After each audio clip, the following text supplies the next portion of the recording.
Halo semuanya, kali ini saya akan mereview sebuah motherboard yang agak unik ya. Ini adalah motherboard tanpa brand OEM dari China. Chipsetnya X99 untuk Intel. Sebenarnya chipset X99 ini mungkin beberapa dari kalian udah ada yang tahu ya. Ini adalah chipset yang cukup jadul, cukup lawas. Kalau nggak salah di tahun 2015 ke bawah. Karena setingkat dengan Intel Gen 4. Peralihan antara Gen 4 dan Gen 6 keluarlah seri yang untuk Intel Core i Extreme dan untuk Intel Xeon E5. Serinya chipsetnya X99 dan sebelumnya pun sudah ada seri chipsetnya X79 yang lebih lama lagi. Sedangkan yang X99 ini bisa support untuk Intel Xeon itu ada di seri yang belakangnya V3 dan V4. Jadi kalau kalian cari prosesor untuk motherboard yang satu ini, kalian harus cari Intel Xeon yang V3 atau V4 di belakangnya. Biasanya depannya E5 2000 sekian, V3, V4. Sedangkan untuk yang chipset X79 itu kalian harus cari yang tanpa V atau E5 biasa 2000 sekian dan E5 2000 sekian V2. Bedanya itu aja sih. Dan FYI ada juga yang merebrand atau memberi brand untuk motherboard seperti ini. Kalau kalian cari di marketplace biasanya ada brand semacam Caymoon. Saya nggak tahu penyebutannya yang benar seperti apa. Yang jelas tulisannya CYMOON. Kemudian ada Huananzi. Terus kalau nggak salah ada Masinis juga deh. Saya kurang paham apakah itu juga semua sebenarnya satu OEM. Tapi sih kalau dilihat dari layoutnya hampir sama semua. Dan yang saya beli ini adalah yang versi OEM tanpa brand. Oke, kardusnya seperti ini, seperti kardus recycle ya. Ini ramah lingkungan. Jadi langsung aja kita lihat dan kita review secara fisik.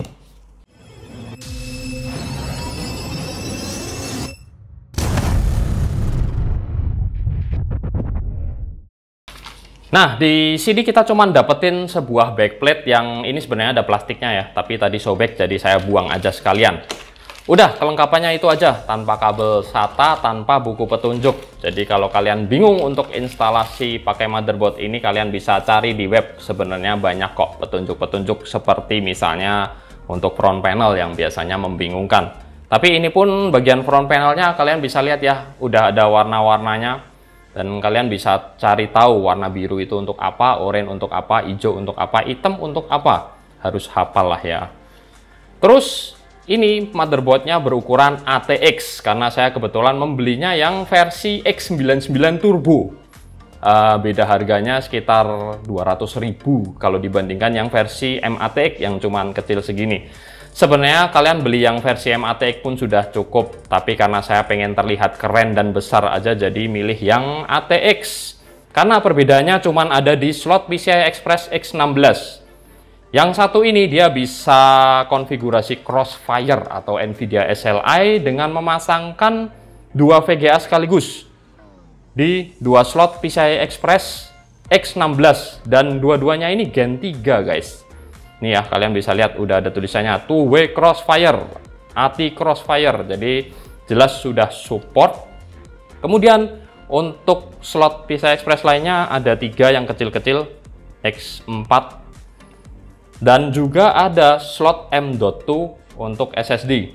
Ini kalau nggak salah baca saya, dia juga support SSD SATA selain SSD NVMe. Dan jalan di kecepatan Gen 3. Cukup oke lah ya. Ditambah lagi guys, di bagian bawah ini ada semacam slot untuk WiFi atau LAN card biasanya. Untuk menambahkan kemampuan wireless dari motherboard yang satu ini. Di sebelahnya lagi ada debug LED. Ini sebenarnya cukup oke ya kalau dilihat-lihat.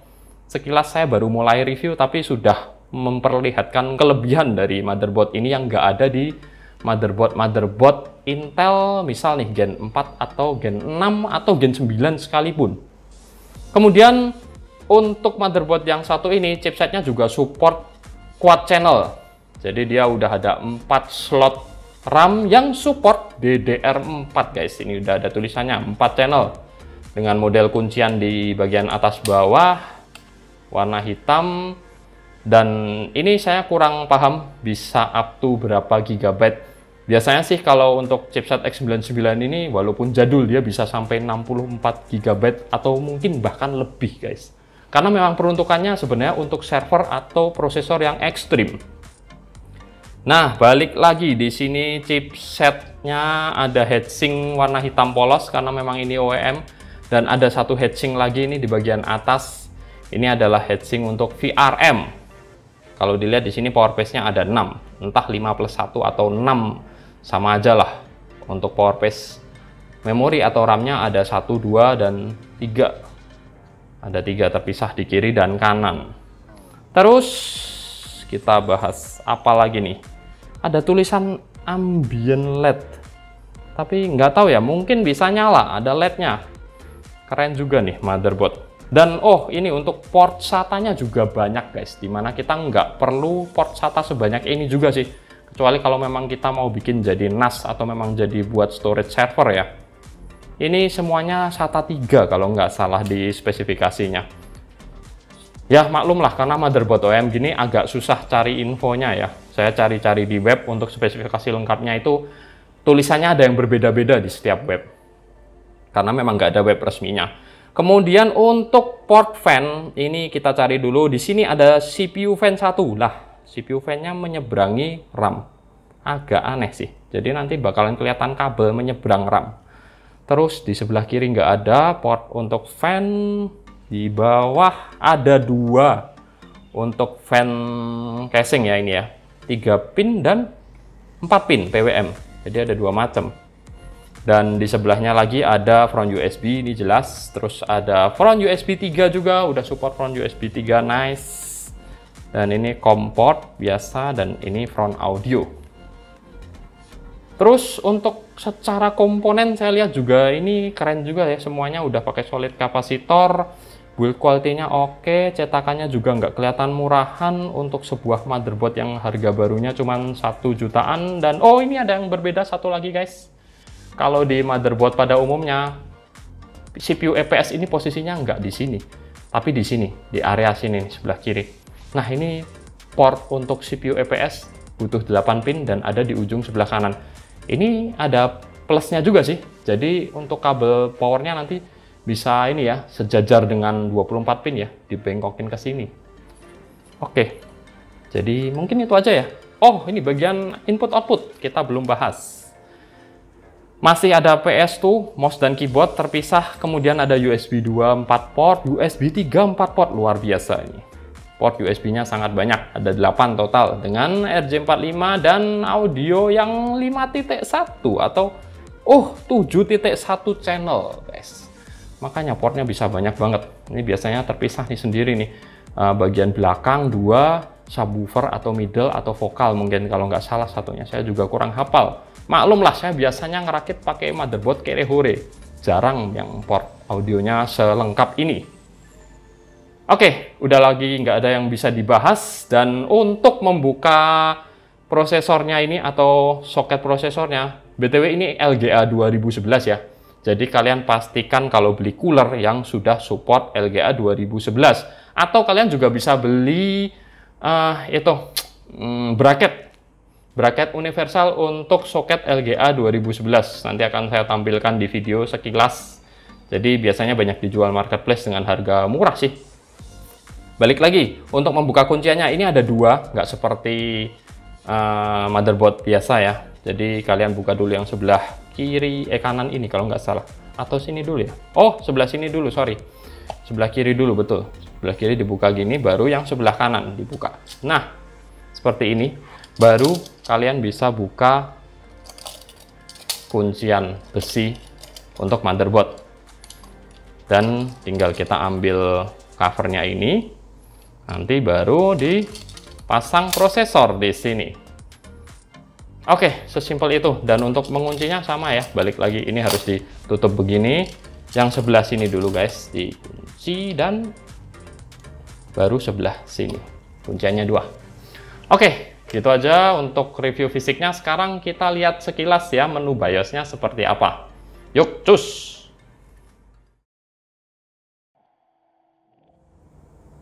Penampakan menu BIOS-nya ini standar ya, model AMI Basic, bukan yang GUI yang bisa pakai mouse gitu.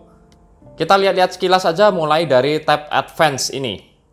Ini ada ACPI Settings, standar. Super I/O Config, standar ya, ini juga untuk setting serial port. Hardware monitor, mantap nih, ada smart fan functionnya guys. Ini juga ada config-nya, kalian bisa setting-setting custom. Terus ini gak penting. Nah, ini ada PCI setting, PCI Express setting, dan ada setting buat Gen 2 yang terpisah. Network stack, ada CSM supportnya, jelas ya, bisa diganti UEFI atau legacy. NVMe config, kosong. USB config. Kemudian kita lanjut ke tab selanjutnya, Intel RC Setup. Ini biasanya untuk setting-setting yang berhubungan dengan chipset ya. Pertama ada Processor Configuration. Di sini bisa kedetek proxy yang saya pakai. Terus di bawahnya ini juga ada setting-setting yang banyak banget guys. Dan jujur ini sebagian besar saya nggak paham ya. Karena memang ini berbeda dengan menu-menu BIOS chipset Intel standar yang biasanya seri H atau seri B. Advanced Power Management juga ada. Ini biasanya isinya untuk mengatur voltase-voltase yang berhubungan dengan kelistrikan gitulah. Ada CPU P state, HWPM state, C state, dan bahkan T state. Terus ini juga nggak tahu apa, ada Advanced PM Tuning, soket RAPL config, dan DRAM RAPL config. Coba kita lihat submenu selanjutnya. Ini saya nggak tahu ya apa.